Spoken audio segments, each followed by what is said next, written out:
Você sabia que o dom de línguas bíblico nunca foi esse reteté, essa confusão no meio pentecostal em que muitas pessoas falam um monte de coisa estranha e ninguém consegue compreender e não edifica em nada na vida da pessoa, a não ser trazer mais confusão e mais dúvidas? Bom, para responder isso é só lermos Atos 2, quando o Espírito desceu sobre os apóstolos e eles começaram a falar nessas tais línguas estranhas, que se tratavam de idiomas estrangeiros, idiomas dos quais eles não falavam fluentemente. Na festa de Pentecostes, vários povos de outros países e de outros continentes se reuniam em Jerusalém para celebrar essa festa.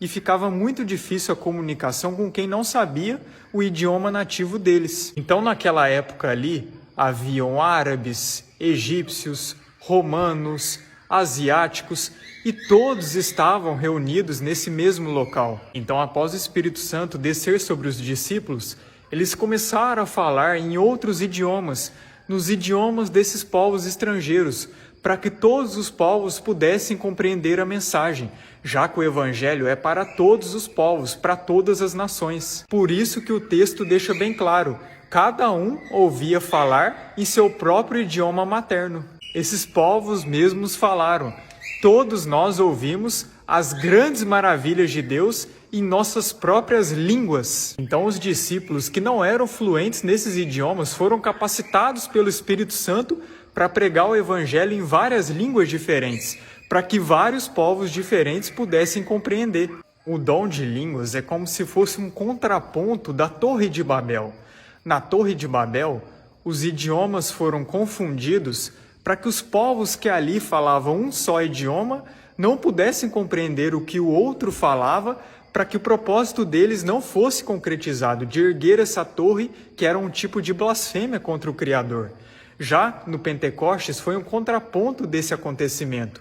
Os discípulos, em prol de espalhar o Evangelho para todos os povos, foram capacitados para falar vários idiomas diferentes para que todos esses povos compreendessem a essência da mensagem do Evangelho. Em 1 Coríntios 14, nos versos 10 e 11, também deixa claro que essas línguas estranhas são idiomas estrangeiros, dos quais uma pessoa nativa de determinado país nunca tinha se deparado com os dialetos deles. É como se um discípulo do Criador, sendo você brasileiro, começasse a falar árabe na sua frente. Se você nunca estudou esse idioma, você não vai compreender praticamente nada. Então, se esse discípulo começa a pregar em árabe, em um local que ninguém sabe esse idioma, a mensagem não vai edificar ninguém, a não ser a própria pessoa, porque só ela e o Criador é que vão compreender.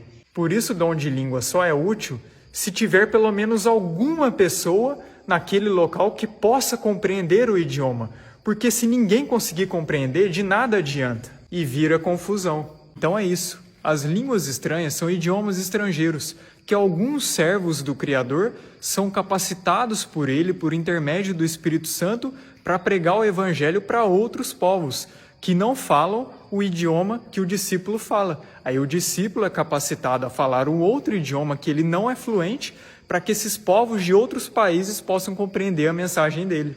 O Espírito Santo, a Ruach do Criador, não habita aonde há desordem e bagunça. Saiba muito bem disso. Uai, seu app de vídeos curtos.